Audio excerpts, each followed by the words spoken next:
But the question is, how is that good for your kid? It's terrible for your kid. They don't have much self-worth. I think I made her that way. You did. Blame. You raised me. Should have done better. Snowplow parents who are just preparing the road for the kid instead of the kid for the road.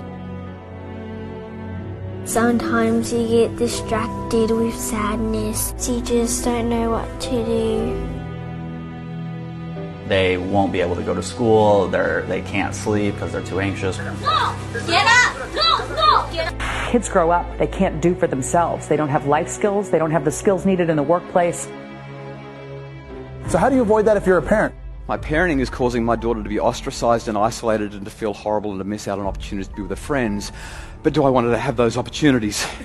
Now what's happening with the so-called teenagers? You look at all the different theories about what makes successful kids, almost all the theories are wrong. You got used to your child as a helpless creature. Most love is conditioned, control-based, and fear-based. It's all about the self. And you will see most parents do not accept their children for who it is they are. Chanel, you seem like you're unhappy. And she rolled her eyes and I said, I get a sense that you're unhappy with me. That is all a teenager is asking. Okay, who the hell are you?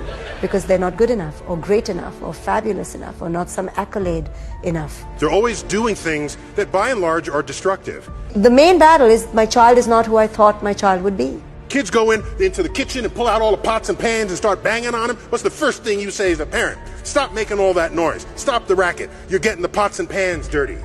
She said, well, today I found out that 2 weeks ago all of my friends had a party and they didn't invite me, and I only just found out about it today. And when I asked them why they didn't invite me, they said, well, because it was the kind of party that Dr. Justin Coulson wouldn't have approved of. And for those of you for whom the penny didn't drop, I'm Dr. Justin Coulson.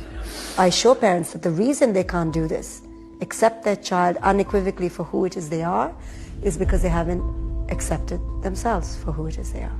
And I looked at her and I said, you know, if they didn't invite you to a party that I wouldn't approve of, it sounds like there probably were a few things going on that are not consistent with our values.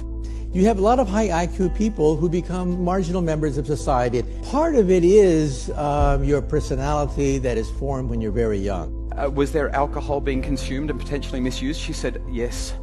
I said, were there other drugs being consumed and potentially misused? She said, almost certainly. I said, were people disappearing into rooms for intimate encounters that they may or may not regret the next day? She said, possibly. I said, well, I'm really glad you weren't there. Here's the checklist. This is what I believe is success and failure and beauty and achievement. And now follow my way, or you're already an outcast in my eyes. Don't do this to your child.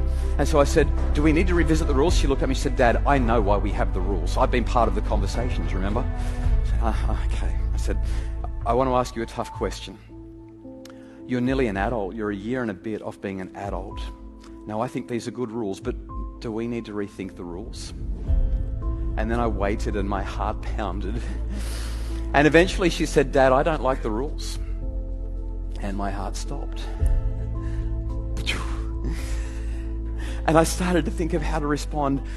And as I was thinking, she jumped in and added something else for me.